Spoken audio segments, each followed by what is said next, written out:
Parisi, my brother, I got you here.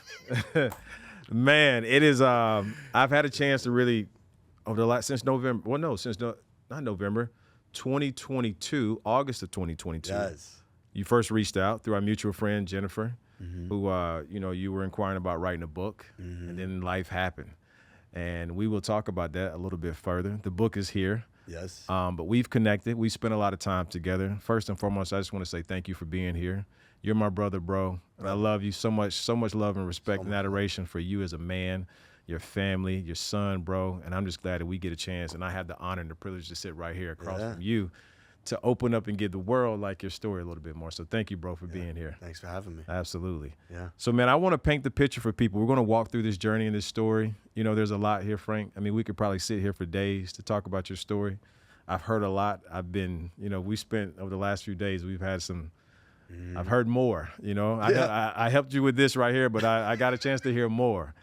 There's a lot that's not in there. There's a lot that can't go in there. That can't go in there. It can't go in there. But people can have conversations with me. Absolutely. That's it. Absolutely. But we'll walk people through this journey as much as we can. But I want to paint the picture and just even bring up the present day, man. When you hear the word Elizabeth Street, what's the first thing come to mind? Like, paint that picture for me. Take me back to that setting of what Elizabeth Street is for the audience that's listening. Yeah. Elizabeth Street is where I grew up, born 1979. I'm 44 years old. Elizabeth Street for me is where I grew up above my family's bakery. It's been there since 1903. So I grew up in a Italian household. Yeah. It's its own culture. Yeah. And then on top of that, we had a family business, which was the bakery, which is its own thing in itself, inside of an Italian culture. And when I think about Little Italy, and I think about Elizabeth Street in my childhood, during that time, the city was treacherous. There was no police. Crack cocaine had just hit, and things were very violent and out of control. And the things that kept the neighborhood safe at that time was street justice. The Italian mafia was prevalent in that neighborhood at that time. And, I remember being a little kid, and some of the guys at the social club would walk my mom home to make sure that she was safe. Because I had grown up in that neighborhood at that time. Every corner was a different social club. So you had Gambinos, you had Genovese, you had Jersey. You had a lot of the families down in that neighborhood. Each of them had social clubs. And those are the guys that would keep the neighborhood safe. The thing that, for me personally, that shaped me was the block that I grew up on. The block I grew up on was the original Def Jam Studios, hip-hop. Now, down the street from that on Elizabeth Street was crack cocaine. I grew up around the corner from CBGB's, the oldest punk rock club. One of the oldest punk rock clubs in Manhattan. On the corner of Elizabeth and Bleecker Street was the crack spot. So when crack cocaine hit, there was a lot of shootouts, a lot of violence down the street. And my father and my uncles would always tell anybody that was doing any type of criminal activity to take it down the street.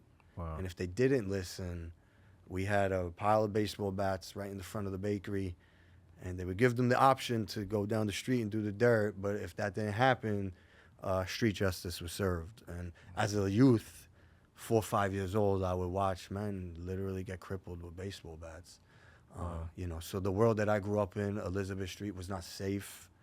My home was kind of in shambles, and the neighborhood was just insane. Wow. So I know you're a man of intent in terms of your story, and your whole message and right now is really about helping people. And I'm curious to know, for anybody that's watching this, maybe it's their son or their daughter, somebody that's growing up in an environment like that. Growing up in an environment like that, like, how does it shape you? How does it mold you? Like, there's a lot of pain, a lot of anger. A lot of pain. I always felt, because all my cousins all lived out in Jersey, I didn't understand why we were still living in where we were. Yeah. It made me separate from kids that had good homes. Yeah. I started to hang around guys that had broken homes like me. Yeah. Not that my home was broken, but just dysfunctional in the home. So I started to hang around those type of guys, man. I didn't want to be around the kids that had the mom and the dad, and things all seemed to be peachy and creamy. I started to hang around kids that were like me, and it definitely molded my life. Yeah. You know. And it molded and shaped your life into the point where at like the age of 14 or something, I think you first had your encounter with drugs, if I'm not Yes, mistaken. yeah. I was probably about 13. I started smoking weed, Hmm. and from that point on, it was like, why am I not gonna do this every day? Was it an outlet for you just based on the environment that you were Yeah, raised it was in? an outlet. My father was addicted to cocaine. He was a street guy, great guy, but he was addicted to cocaine, and he had because he was in the street, he never let no one know. Yeah. So he would binge for like 3, 4 days, lock himself in an apartment. Yeah. And that was just very hard to deal with, man. You know, dealing with all that, the violence, the drug addiction in the home, the street life.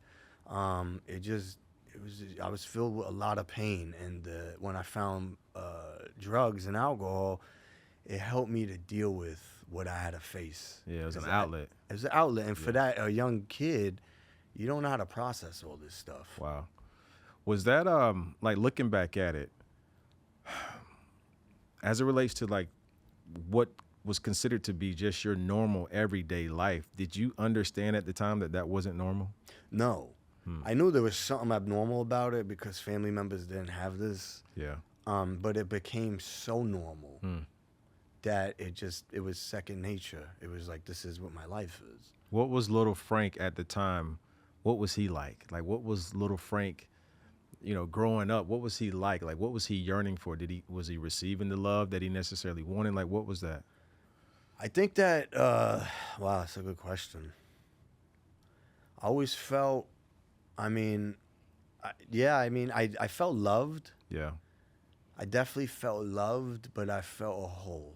Hmm. I felt a sadness, Hmm. you know, Yeah. in my home. Hmm. There was always like a sadness and a darkness within my home. That sadness and that darkness and that pain, it really created the foundation for you. And it seems like you had a lot of built up, pent up frustration where you started turning to the drugs and the alcohol and the streets. And what was that journey like for you? Well, I mean, I I just followed suit, my bro. Yeah. You know, my dad was a street guy, and I believe that what we watch, we become, Yeah. and I became what he was. I even think about your son, like us working out together, man, like him watching you is what he wants to become. So for you to even say that, like that's what you wanted Absolutely. to do. Yeah, and Yeah. everything that I've developed, and I will get into that, but I've developed the man I am today for him, Yeah. for his future generations. Wow.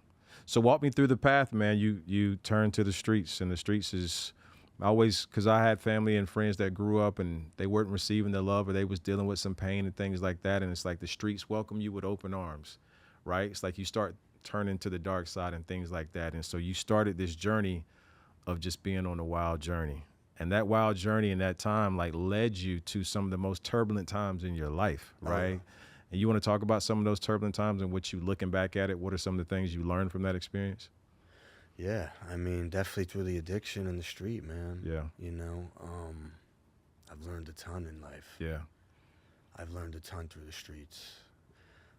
You read situations a lot better Mm-hmm. because you have to. Mm. Sometimes it could be life or death. Mm. So you're real keen to energy, body language, nonverbal communication. Yeah. You start to feel stuff a little Yeah. differently. It's definitely helped me in business, being able to feel the room Yeah. and see what's really going on. Yeah. It's intuitive. Yeah. You get like a sixth sense. Yeah. I see you now. A lot of times we talk about it. I see the smile and the laughter of you looking back at it now. Like, yo, that was crazy. Yes. You know what I'm saying? Looking back at certain experiences and you're like, I can't believe I actually lived through that. Yes. And we'll talk about it, but you've had a lot of, most recently a near-death experience, which we'll get into.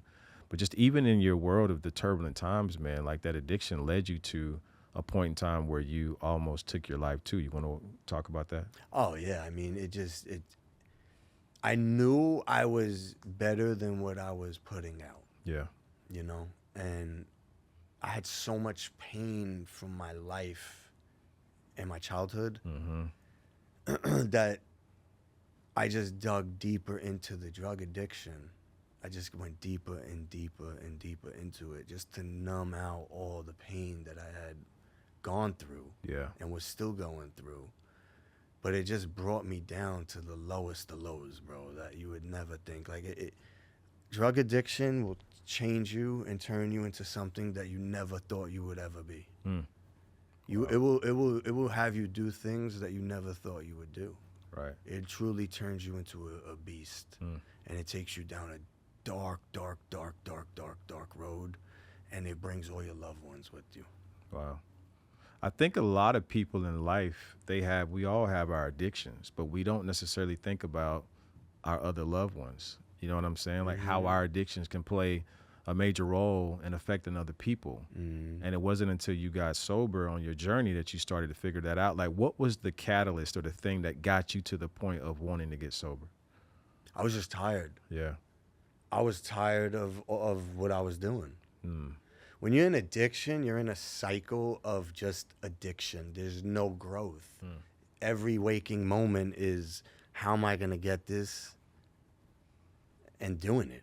And it's just that repeat. Yeah. And then along with that comes shame and guilt because of what you're doing to go get this stuff. Right.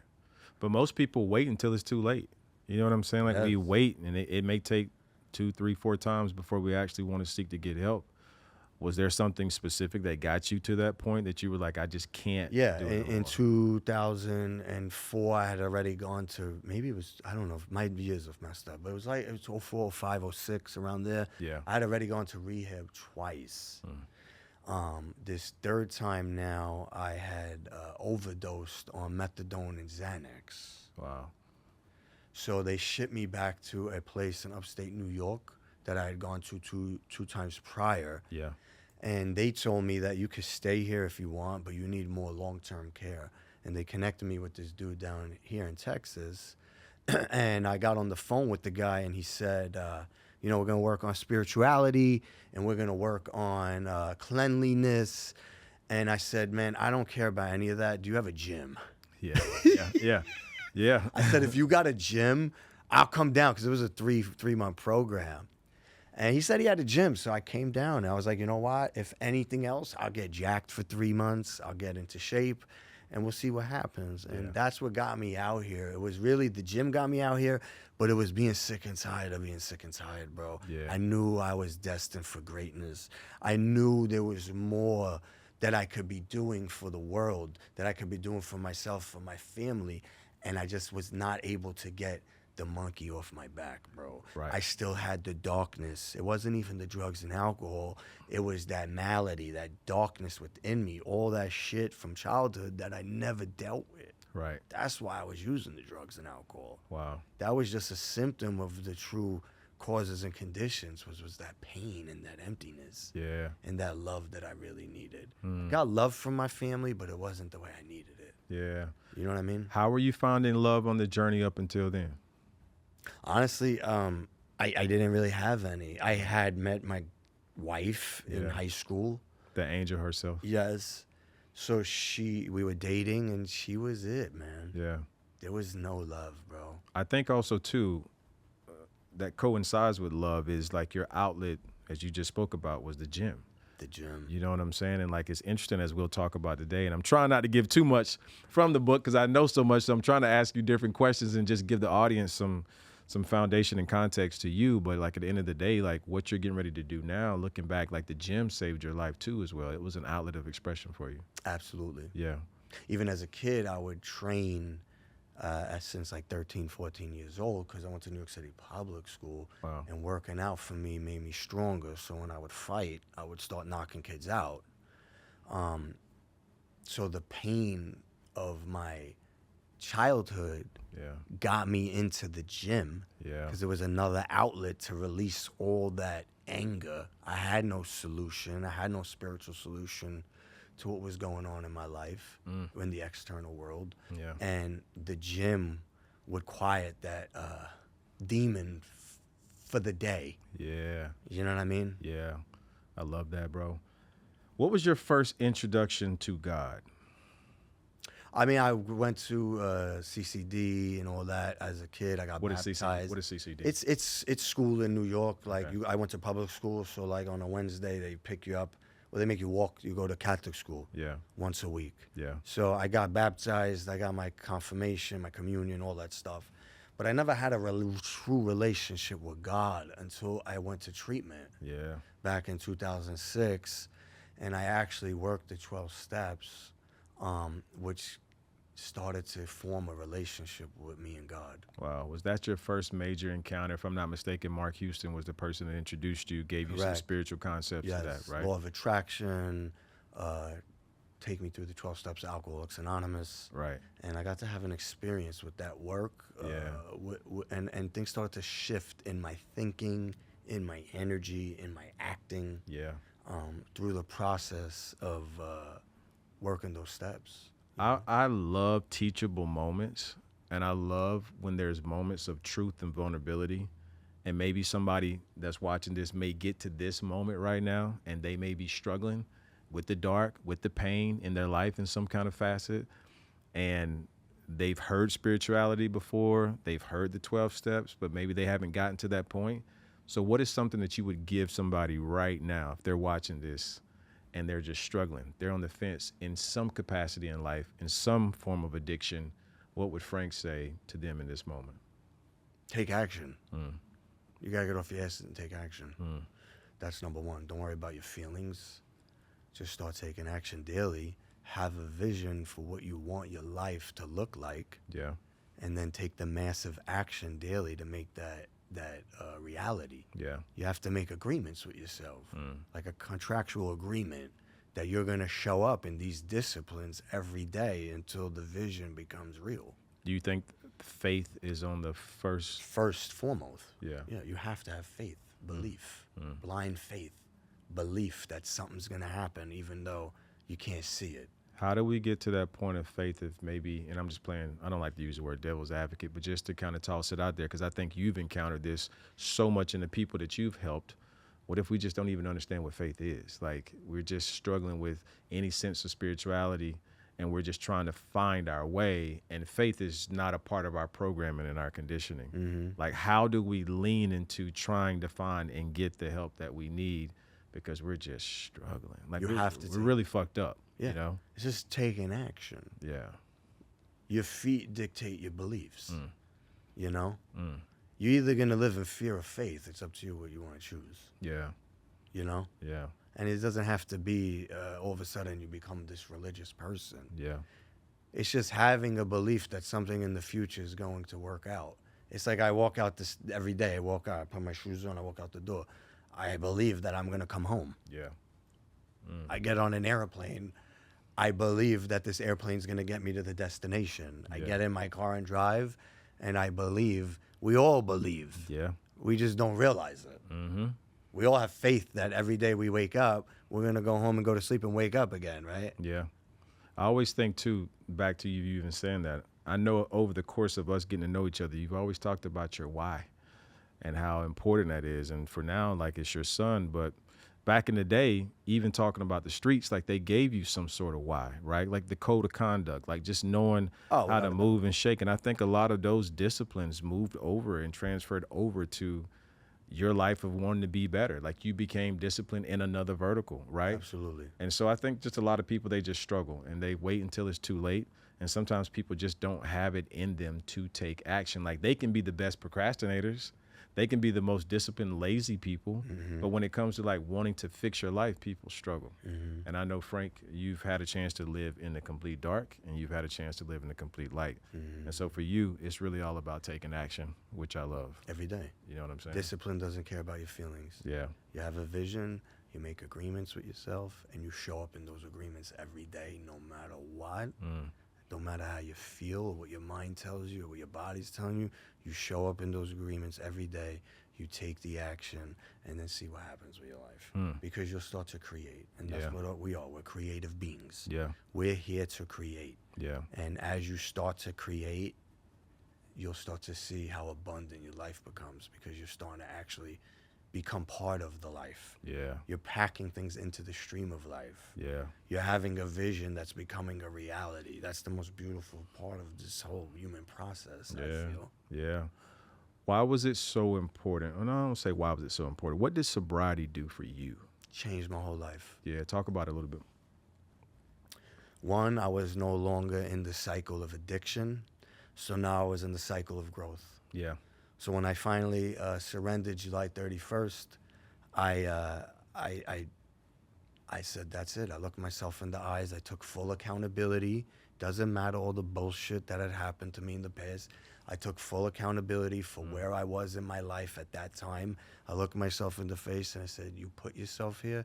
Now it's time to get yourself out of here. Who gives a shit how we got in the ditch? We're in the fucking ditch. Let's get out of the ditch. And my sole focus since has been nothing but focusing on growth, helping others, my evolution and my elevation. Nothing else matters. Yeah. Fighting those devils every day, man, when you're an addict struggling. Like I said, an addict doesn't necessarily have to be drugs. Like, how do you fight those demons and those devils every single day? I think for you, it's through, you got your family, you got your faith, you got your working out, your health, your hustle, your purpose, which we'll talk about. But for those that are struggling, like on the fence in some capacity, how do you fight those demons every single day? Well, one is building a relationship with some form of a higher power. I love that. Having faith. Yep. That's number one, okay? Next is you're going to have to take some self-accountability for your life. Yeah. You have to clean that shit up. Yeah. So you're going to look at your life. You're going to look at your life as almost like a store. What are your liabilities and your assets? Yeah. Let's keep the assets and let's get rid of the liabilities, right? Yeah. Now we're going to go out and make right to everyone that we did wrong. Yeah. So we're going to clear up our side of the street. You got to clean that shit up. You got to clean that shit up. Wow. You clean your side of the street up. Even if somebody has done you dirty Ooh. 10%, right? Yeah.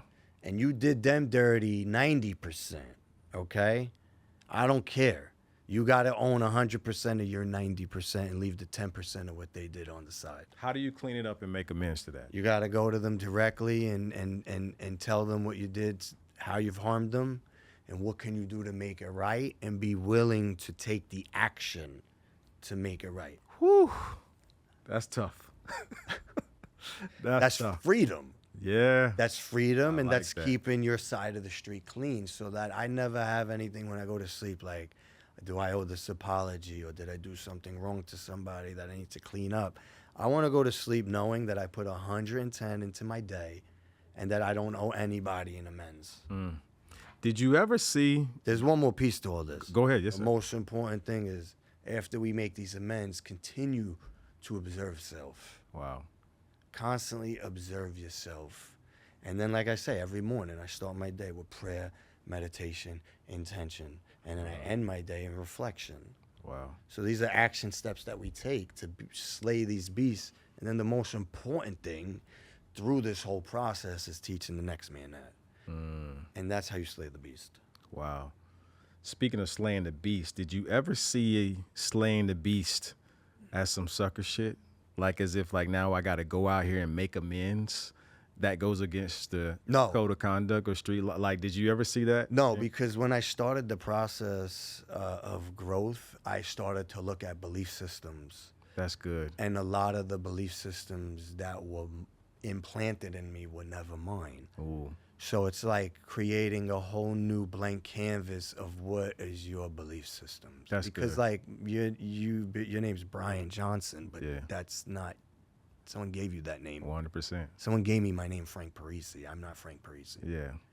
Someone gave me that name. You kind of are Frank Parisi. I'm Frank Parisi. But my point is, there's we've been given these names. Yeah. We've been given these beliefs Yeah. that were never ours to begin. If I grew up in Afghanistan, Mm-hmm. my belief system would be completely different than growing up in Little Italy the way I did. So what if like none of that shit was ours to begin with? Yeah. What would your life look like if you created your belief systems? Wow. That's so good, bro.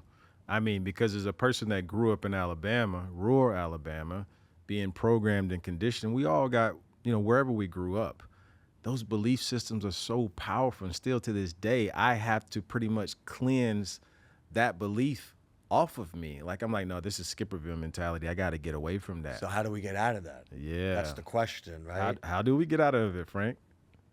Like I said before, I said my actions will dictate my beliefs. Love that, bro. So what I do is what I believe. I love that. Having a blank canvas and being able to clear all of that energy, it really takes a true, honest person to get to that point, because most people just will leave the shit out there and just be dirty. And you just keep trying to go on in life and you figure out that energy hasn't been cleared. And so I get it. Like even myself, just even hearing you say that, even I know it, it's still tough. You know what I'm saying? In rare human form, but that's also subjective too. When it comes to your life, man, you live by the mantra embracing abundance. Where did that term first come from? It was honestly, it's just about rewriting the story within yourself. You know, I always would have the internal dialogue of like, you come from shit. Yeah. You're never gonna amount to shit. Your actions are actually showing you this is true because of the internal dialogue I'm acting on. I'm in jail. I'm in treatment. I'm broke. I'm a drug addict. I'm running the streets. You know, that internal dialogue. Yeah. Did you have a yearn to help people, like after, like, no, let me back up. Have you always had a yearn to help people? Has that always been No. something that you wanted to do? No. It wasn't to my core. Right. It wasn't. But when you got a chance to get a clean slate, clear the energy, get a blank Yes, canvas. when I did a full house cleaning. Okay.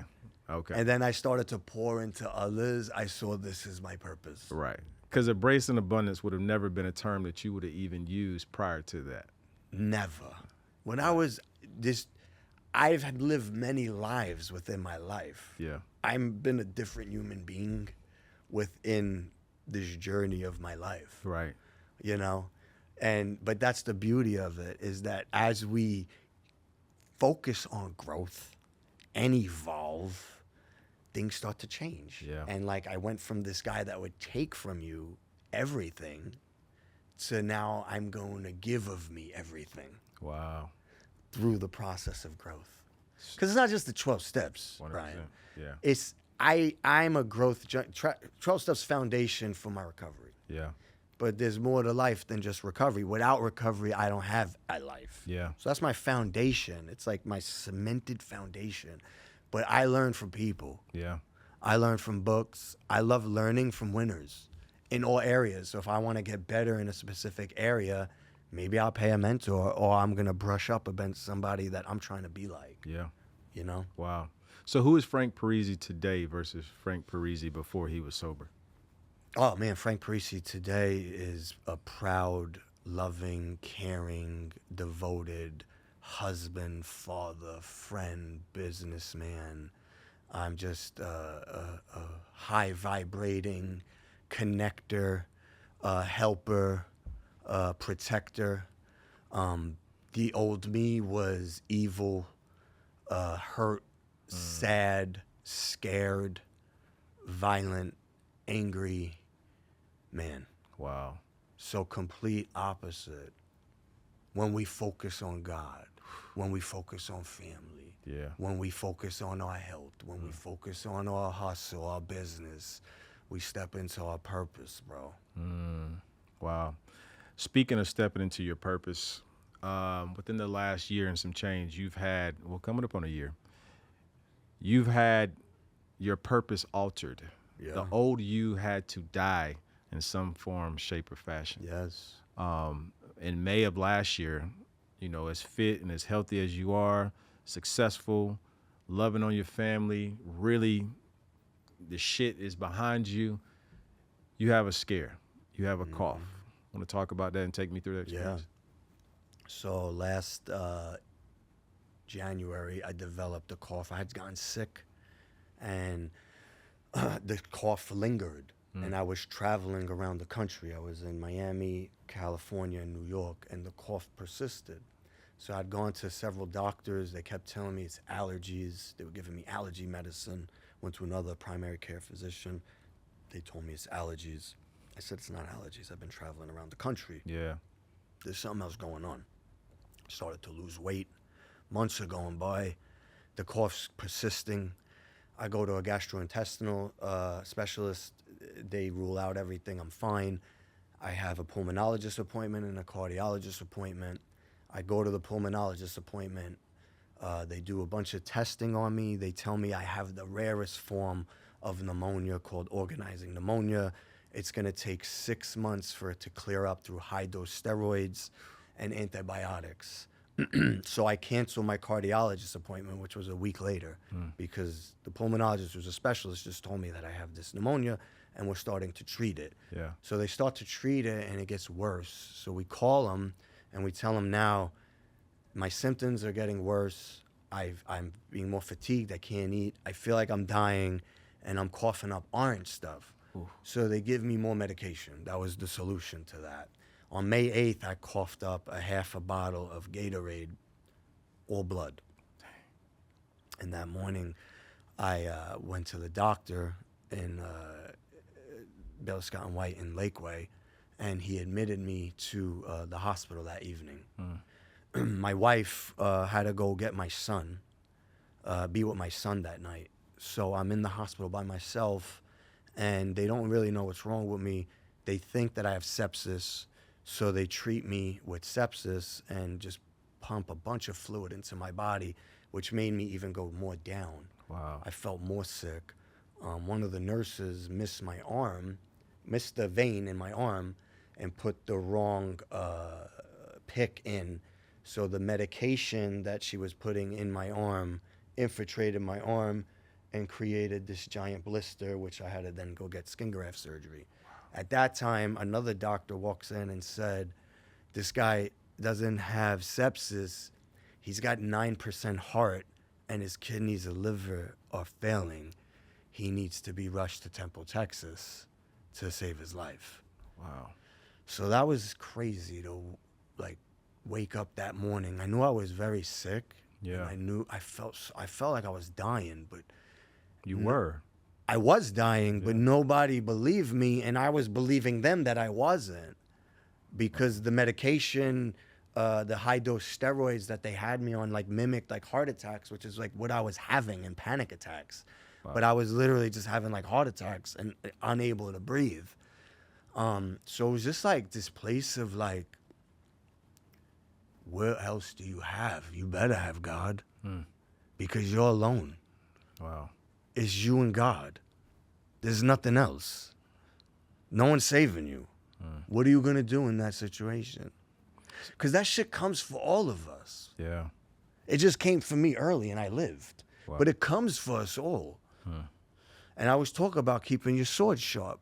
Like, what are you doing to keep your sword sharp in your life? People will go and they'll get on the airplane because their boss told them to get up at 6 o'clock in the morning for their $100,000 job or whatever the fuck they're making.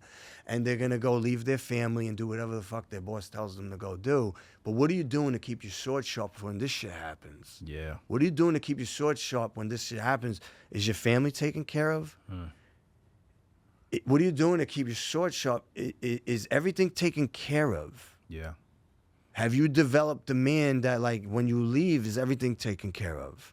Or if you're still going to be here, are you able to still shine in this? Yeah. Are you keeping your sword sharp? What are you doing to keep your sword sharp? I always talk about this because this shit's coming for pain and life comes for everybody, bro. Yeah. It's part of it. What are you doing to keep your sword sharp? And you had a moment where your wife, you had like 5 or 10 minutes to talk to her about finances, and she's telling you, holding up a picture of your son, saying you got to live for him. What does that feel like, bro? Begging me to live for my son with a picture. You have to live for him. Bro, it's undescribable. No one will ever understand it unless you've been in my shoes. Yeah. Wow. I heard you say before, well, 2 things. One, you and I have had conversations. You just told me the other day, every single day that you have on this earth is another day towards your death. Like Every day we live, we're closer to death. Every day you live, you're closer to death. And here you are in a situation where you are this close to death, in the hospital, in Temple, Texas, surrounded by people from New York, doctors and nurses, all of them from New York. If you read the book, they'll talk about it in there. But I can't even imagine what it was like to be in that situation, bro. And for you, knowing that you had to live, I've heard you say, you talk about this warrior mentality that you got and how I feel like a lot of the stuff from the past and everything that happened up until this point had to die off for you to go into the next domain of your life. Absolutely. Yeah. Absolutely. What does that warrior mentality look like? Discipline. Yeah. I was in the hospital, and now I'm in the fucking hospital, okay? And they have a pump in my leg. 9 days. I can't get out of bed for 9 days. This is before the heart transplant or after? Wow. And on top of that, because I'm coughing this orange stuff up, they're all in hazmat suits. All the doctors, they think I might have tuberculosis. So imagine you can't leave. You woke up May 8th, you cough up water, half a bottle of blood. You don't think you're going to die. Now you're in the damn hospital with a pump in your leg. You can't walk for 9 days. Now you got to learn how to walk again. And everything that I've been through in my life, I've been in these weird situations before where it's like, I don't know if I'm getting out of here, when I'm getting out of here, what the future holds. I've been there before. Yeah. I've been in situations like that before. So that wasn't so foreign. Wow.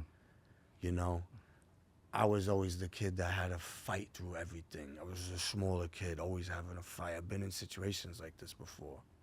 So it was like, all right, now they took the pump out of my groin and they put it in my neck. And it's like, they're talking to me about heart transplant and cutting my chest open. And so I know for a fact I have surgeries coming up. Wow. So it's like, all right, Frank, what the fuck you gonna do now, dog? Warrior. Get up, get the fuck up and walk. Even if it's five steps today, we're gonna get up and walk 5 steps. So I get up and walk 5 steps. Wow. And then it's the next day. And it's the next day. And then I'm walking fucking 5 miles around the damn unit in the ICU as I'm hearing code blue, which means someone fucking died. Wow. I'm doing squats with the walker in the fucking ICU because I know I got more surgeries coming up. So you gotta put yourself in those mindsets of just complete radical acceptance that this is your fucking reality. You can't fight it. Do not fight your current reality. You only cause discomfort for yourself. Complete acceptance. This is where you're at, Frank. Where are we going now? Vision. We're going to have a vision of where our life's going to look like over the next fucking year. You're going to live. You got Sunny to live for. You're going to live and you're going to create. The vision. What's the vision?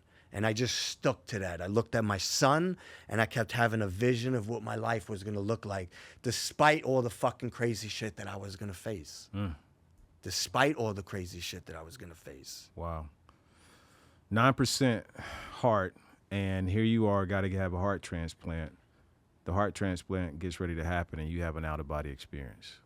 I had that about experience when I first got there. Oh, whoa. Wow, let's back up So when to I that. first get there and my wife comes and is begging me to live for Sunny, I got 5 minutes to talk to her about finances. So then they take my ring and they put tape over my eyes. They go put me on a ventilator. They were going to put me on what's called ECMO machine, which is the most advanced life support that there is. Wow. It filters your blood for you, the machine. The doctors saved me so they didn't have to do that. During that process of when I was being saved, I left my body. I then am in darkness. I'm in a dark space. And now I'm in a recovery room because I'm looking down at my body and I'm looking over myself and my wife in the recovery room. And I had one of my friends that I had helped several years earlier get off drugs and alcohol and come to treatment down in Texas. He had gone back to New York and went back to that life and had been murdered a few years ago. And he came down as my guide, man. My brother came down as my guide. And I heard the voice of an angel of God saying that we want you here with us. And I said, I have to come back for my son. I had a vision of my son growing up without me. And I asked the voice, can I please come back? and it said, you're going to suffer. We're going to let you come back, but you're going to suffer. And at that point, I didn't know about skin graft surgery. I didn't know about that I was going to get a pump put in my chest here, 13 staples. I didn't know that I was going to need a heart transplant or skin graft surgery. I didn't know that I was going to have to take a biopsy every week when I first got out of the hospital, where they take 3 pieces of my heart out while I'm awake. And then they do that again every other month, and I'm still doing it for a year, once a month. Like my last one's in a few weeks. I didn't know all that was gonna happen. I didn't know all the, health issues that I was gonna have now. My immune system's compromised. Wow. My life's different, Wow. But again, I developed the man that I am today. I realized that my life ain't about me. That's man shit. When you fucking finally realize, especially when you have a family and kids, that's your life, bro. Your life is to develop the greatest version of yourself for your family, for your kids. They're watching you. Your fucking weakness is their excuse. So there's no weaknesses. You know what I'm saying? Yeah. He watched me overcome fucking death, my son, rebuild my body, rebuild my mind, become an author. He's coming with me to South Carolina next week. I'm getting paid to speak out there. I'm in the middle of about to open a few treatment programs. He watches me show up in the man that I created daily, and then he follows what the fuck I do. Men especially need to wake up. If you have a child, it's not just about making money for your family. It's about how are you pouring into your son. I live for my son. I developed the man I am, not for me. My life ain't about me. Our life ain't about us. We are God's offering to the world. And the more that we invest in ourselves, in our growth, in our evolution, in our elevation, the rising tide, Eric Spofford, rises all boats. So as I evolve and elevate, so do all my fucking people around me. Why would I not want to do that? Why would I not want to be the greatest version of myself? I don't want to be walking around not the greatest version. I want to feel the greatest, not just in business, not just at home with my wife, in all areas of my life, in my faith, in my family life, in my health, in my hustle, in my purpose, the greatest version of me. Creating the greatest version of me and giving that to everybody. That's our purpose here. That's my purpose here, I don't have anything else to say. I think that pretty much sums everything up. No, man, fuck, bro. That's so good, bro. That's Because I see it. I have friends that make so much fucking money, bro. My dad made a lot of fucking money. He poured into me, but he poured into me on some other shit, right? And it's like, it's about like passing down the man that you develop, not just business, bro. How you showing up as a man? Are you cheating on your wife? Well, that ain't no fucking good shit. Yeah. Are you eating gluttonously? You make a ton of money, so you out eating in restaurant. Like, what are you building in yourself? You gotta be on point in all areas, bro. Yeah. You can't just be on point. I can't just be on point in my recovery. Yeah. Recovery gave me this life so that I could be great in everything. I see that a lot too with people. They just get into recovery and then they build their name in recovery. But what about they're fat? They're doing the vape. They're doing the monster drinks. They're working in the same fucking job they were for 10 years. Yeah. It's about constant evolution and elevation. It's about continuously being in a different place than you were last year. Wow. You said that when you had the out-of-body experience, it's like your spirit made an agreements that you were going to suffer. Yes. And so as you're going through this spiritual journey now, talk about post-heart. Like, what's your life like now? What was your life like? What was your life like immediately after having the heart transplant? Talk about that. And like even leading up to you now just getting this letter not too long ago. So much emotions. When I first got the heart, I was just so grateful to be alive. Yeah. So grateful to be alive. So grateful to be able to see my son. You know, I didn't know what my future was gonna look like. I didn't know if I was gonna be able to play with them. I don't know. You don't know. You don't know. Like, you talk about giving me a heart and that I need people to take care of me at my house. That's what they were telling me. I needed 2 people to be there. I can't walk up the steps. I'm like, bro, what is going, like, am I gonna be able to like do stuff with my kid? Yeah. You know? So there was a lot of fear, man. But again, it's like I could live in fear Yeah. because you can live in one, or you could live in faith. It's the choice. It's the choice, bro. And I know, like, my human mind will be in fear, but I know, and my soul knows God got me. So I chose faith, bro. And it's been super hard, but like, I give it all to God. Wow. Daily. Yeah. Like, I just had some health issues, right? I had like the CMV pop up. I had the cough and the cold. I've been like the month of May, I've been like not 100%. I've been sick like 3 weeks out of the whole month. And when that happens to me, like, I could wind up in the hospital. Yeah. I could wind up very sick from that. So I could live in fear about it and go down that rabbit hole. Or I could say, God, you got me, right? Wow. That's powerful, bro. God got me. And after this whole experience, is that when the pillars were developed for you? The 5 Yeah. pillars? While I was in the hospital, I said, I need to start writing this book. So we started to write the book in the hospital, you know, and then Yeah. we continued as we got out with you. Yeah. But as I've been reflecting over the past year, and I look at what stands true to me, and we talk about like writing the story, and it's like embracing abundance is about faith, family, health, hustle, and purpose. Yeah. That is what I live by, Yeah. and I live it. It's not bullshit. Yeah. All the shit I put on social media is my fucking life, bro. It's not some bullshit story. This shit is all real. Everything that I talk about, everything I do is how I fucking show up. There's no facade, bro. Yeah. This is me, real and raw. You know? When you look back at it, man, Frank, you've been through so much, and you got another chance. Again, there's somebody out there that's struggling.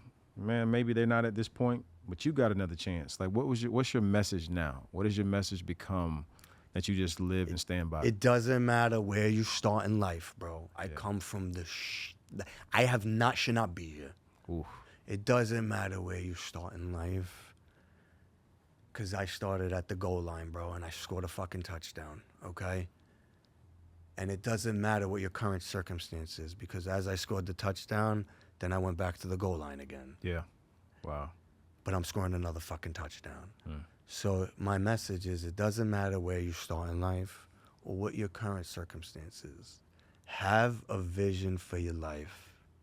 Make agreements with yourself. Tap into your why and take massive action daily, because the why won't let you fail, to make the vision a fucking reality. Because it's one life, and every day you live, you're closer to death.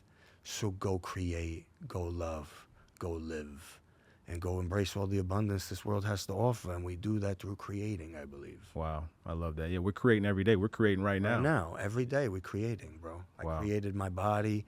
We created this book. We're creating a whole new bit. I mean, everything is and that's the beautiful thing about, like, I got screwed by my other company. Yeah. My business. Yeah. They just cut me for money. That's okay. Yeah. My swords are so sharp. It's like, when one thing ends now for me, it's done. It's over. Yeah. That moment it ends is the moment it ends. I don't carry it.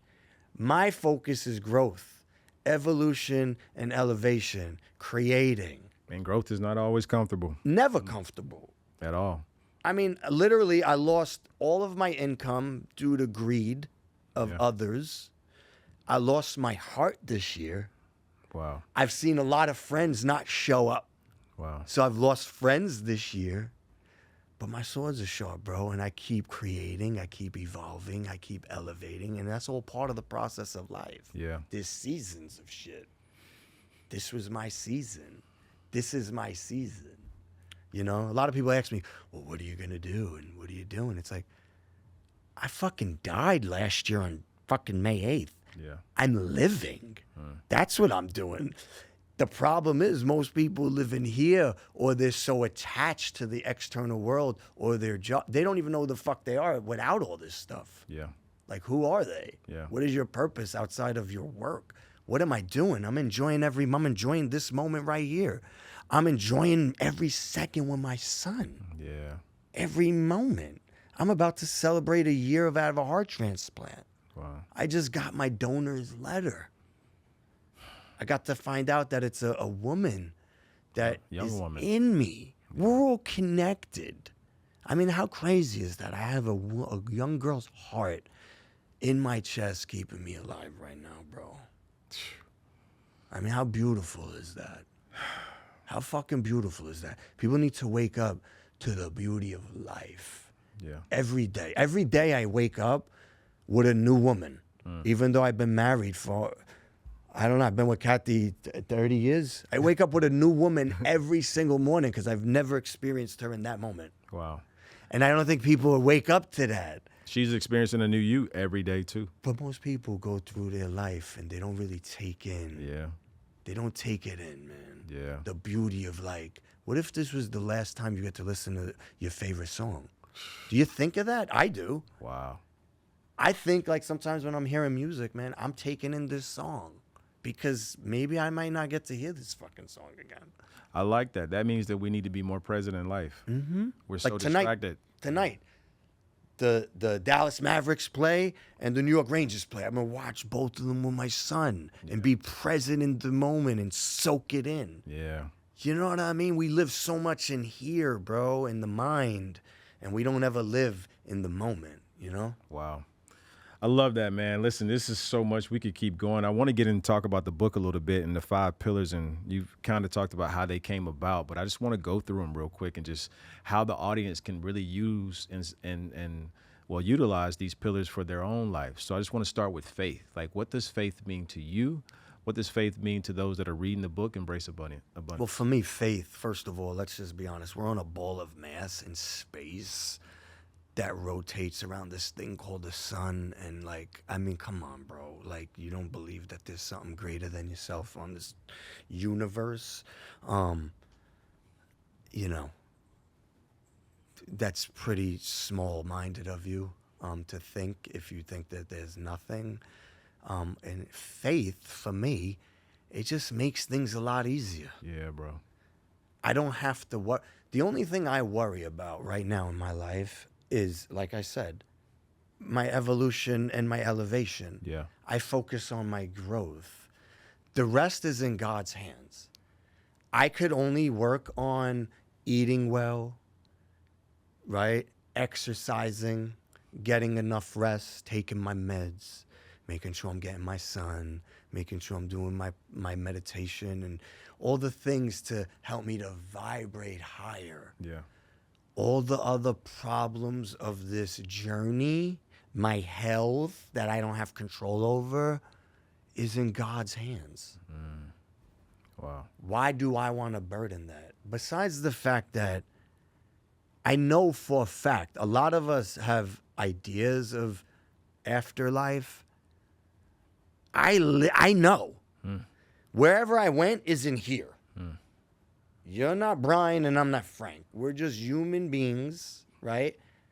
We're actually spiritual beings having a human experience, bro. This is just a body. And it just makes things so much easier. And people will never understand it. But if you start to pour into others and truly start to pray, I'm not saying you got to be religious. Yeah. You don't. But if you really start to pray and ask God, the universe, questions and observe and watch and stay out of bad vibration, stay out of the fear and the resentment and the anger and the shame and the guilt and get into good vibration. Yeah. Maybe focus on your family and your health and your hustle and raise the vibration. The intuitive thoughts will start to flow through. God's thoughts will start to flow through, like write a book. I was 100%. It's your conscious. Yes. Yeah. Yes. I've had the joy and the pleasure to spend some time with you and your family. I told you on countless times, like, I grew up without a father, right? But just seeing the man that you are, how you are with your son, and knowing what your dynamic was with your father, and that's just to become such a part of your focus and being the best husband that you can be, and your wife just being so dope and great to you. I want to talk about family, and what that means to you. And for a lot of men and people that are struggling out there who want to be better leaders, they want to be that dynamic, but they just aren't, and they're struggling. Like, what does the family dynamic mean for you from the pillar perspective? Oh man, it's like God, family, health, man. Yeah. You know, it's everything to me. I wouldn't care as much about life if it wasn't for my wife and my son. And not everybody, like, I come from a very dysfunctional family. Yeah. And so I always wanted to create harmony within my house. Oh. For me, like, my house has to be a safe place for my son. He has to know what he's walking into every day. So, like, we show up the same every day. It's not like he's wondering what he's walking into. So our home is filled with love, empathy, compassion. Every day we start our day with gratitude. My son works out with me on the weekends. And then we end our day, what we do every night, we talk about pows and wows. Wow. So our pows are things that weren't good in the day, and we usually don't have those ever. Wow. Yeah. And then we talk about our wows with the good things. Like, we even do reflection with my son. He just doesn't realize it. We reflect on the day, Man. So everything that I show up as a man, we do it in the home as well, man. And to me, it's the most important piece of life. There's nothing more beautiful than creating just a wonderful family, pouring into them, Yeah. pouring into your child, watching him develop, Yeah. Wow. They become who we are. I coach his flag football. I go to his soccer. He's in taekwondo. He's doing everything that I'm doing. He's reading books.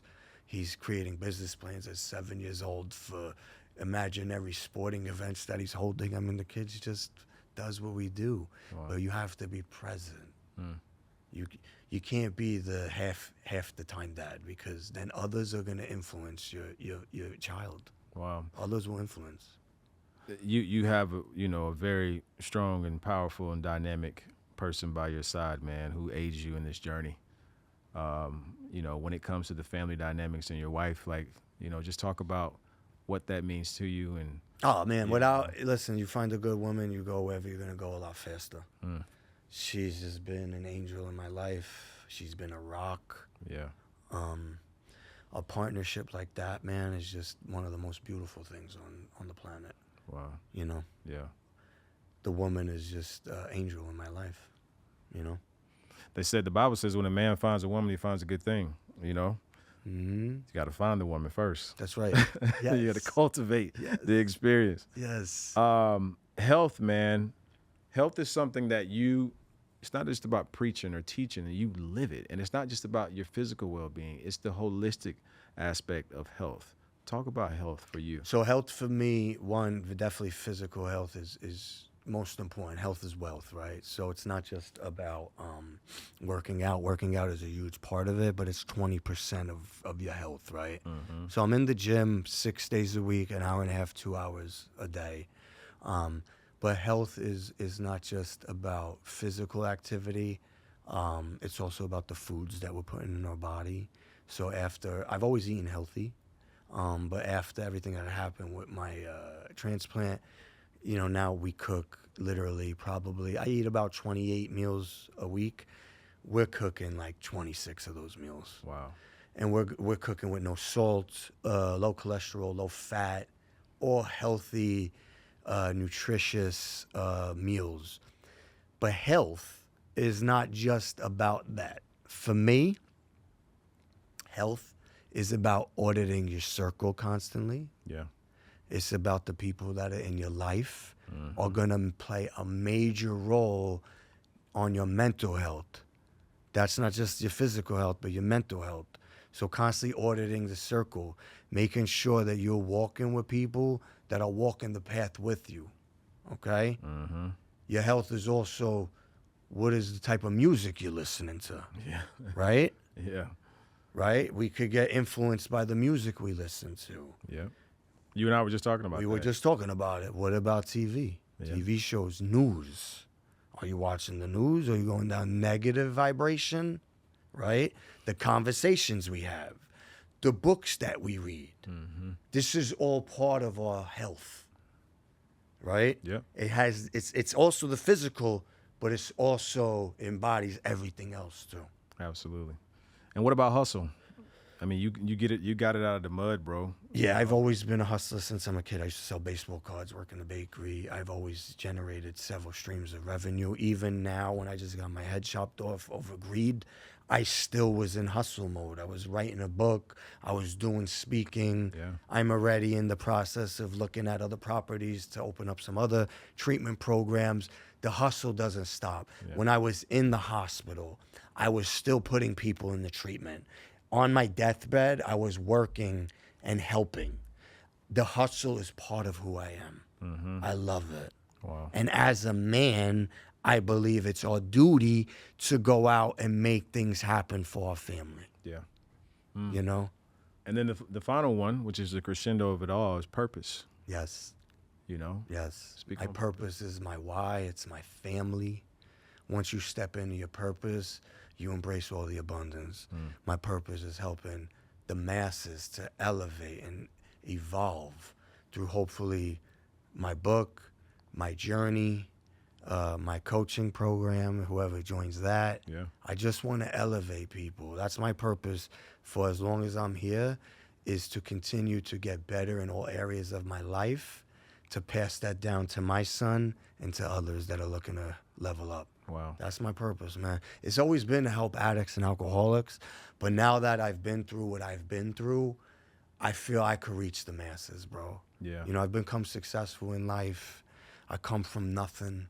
I've overcome just about every obstacle and adversity a human being can, and I still I still thrive. Wow. I still thrive. What is the thing that you want people to take away from the pillars? When they embody these pillars, when they act on them, they activate them in their life, what do you want them to take on for their life? Well, one, I want them to feel in a different vibration. Yeah. So I want them to elevate their vibration, and I want them to elevate their mind. I want them to start to look at things, maybe one of the pillars, or maybe all the pillars that they're struggling with, Yeah. to help improve in those areas. And really, it's about leveling up society, man. That's what this whole thing's about, is leveling up the masses. Yeah. You know, again, it doesn't matter how old you are, what your current situation is, or where you started in life. If you pour into this, if you focus on your growth, you focus on family, faith, hustle, health, and purpose, you'll see a shift in the way you behave, Yeah. and you'll see a shift in the way that you think. I love that, bro. What do you, man, we got this book. It's slotted. We haven't made an official launch date yet, but it's getting ready to come out by the time people get this interview. Hopefully the book will be out, or at least available for pre-sale. What is it that you want people to take away from this book? To wake up to that fact that every day we're dying, so go out and live. That's deep. Go out and live. Every time you say that, bro, I get chills, man. Every day we're dying, so go create. Go do the shit that you want to do. Go travel to the place you wanted to go to. Go start the business. Go write the book. Go marry the girl. Go have the kid. Go do.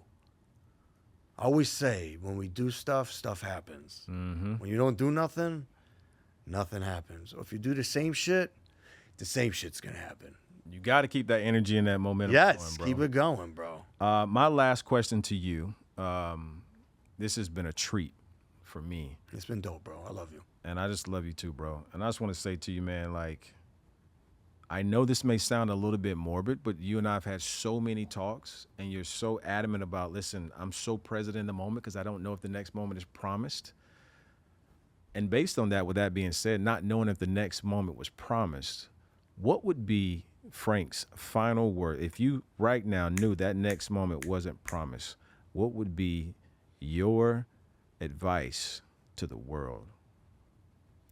Go create, go live. It's not real. We're all going to see each other again. Wow. Love it, bro. Yeah. It's not real. Wow. So create your dream. You're in the dream anyway. Spiritual beings having a human existence. Experience. Yeah. Wow. Yeah. Where can they follow you at, man? Anybody that's watching this, where can they follow you, support you, sign up for your coaching, get ready to get your book? Where can we do that? At Frank Parisi 2011 on Instagram, Okay. Frank Parisi on Facebook, and Then frank-parisi.com coming soon. correct, Yeah. the website. Wow. So you could buy the book on the website, or you could get it on Amazon once it pops off. Yeah. Yeah. Is there anything, man, that you wanted to say before we got out of here? Man, I'm just so grateful for life. Yeah. I'm grateful for another day. I'm grateful that I'm coming up on this year. Yeah. I'm grateful for my donor. Yeah. I'm with her. She's with me. I don't know her, but I just have a connection with her. I don't know why. Wow. I feel her and with me. The family, I'm grateful for them, for reaching out to me. I can't wait to meet them. I'm grateful that this book's about to come out. I'm grateful that I get to go speak next week in South Carolina. Wow. There's all beautiful blessings coming, man. Yeah, I'm man. grateful for all the new business ventures that I'm about to step into. Grateful for this coaching program that's about to Gratitude. come out. Absolutely. Oh my God, just so much. I got chills from the gratitude.